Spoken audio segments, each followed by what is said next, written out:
اعوذ باللہ من الشیطان الرجیم بسم اللہ الرحمن الرحیم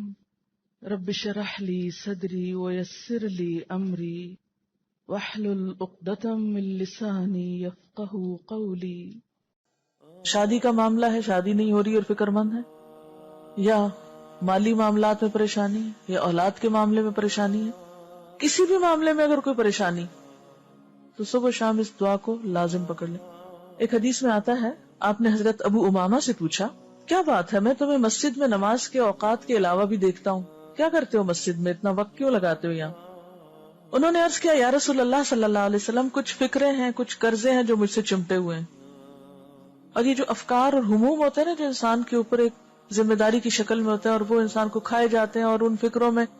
انسان کی صلاحیتیں، طاقتیں بھی کم ہوتی ہیں، وہ جو انرجی اس میں لگتی ہے وہ کسی اور کام میں لگنی چاہیے۔ تو آپ صلی اللہ علیہ وسلم نے فرمایا، میں تمہیں ایسی دعا نہ بتاؤں جو اگر تم پڑھنا شروع کر دو تو اللہ تمہاری فکر بھی دور کر دے گا اور قرضہ بھی ادا کر دے گا؟ انہوں نے عرض کیا کہ ہاں یا رسول اللہ صلی اللہ علیہ وسلم، ضرور بتائیے۔ آپ نے فرمایا، یہ دعا صبح شام پڑھ لیا کرو۔ فرمایا کہ اگر صبح اور شام یہ پڑھ لو گے تو تمہاری ساری فکریں دور ہو جائیں گی۔ حضرت ابو امامہ فرماتے ہیں،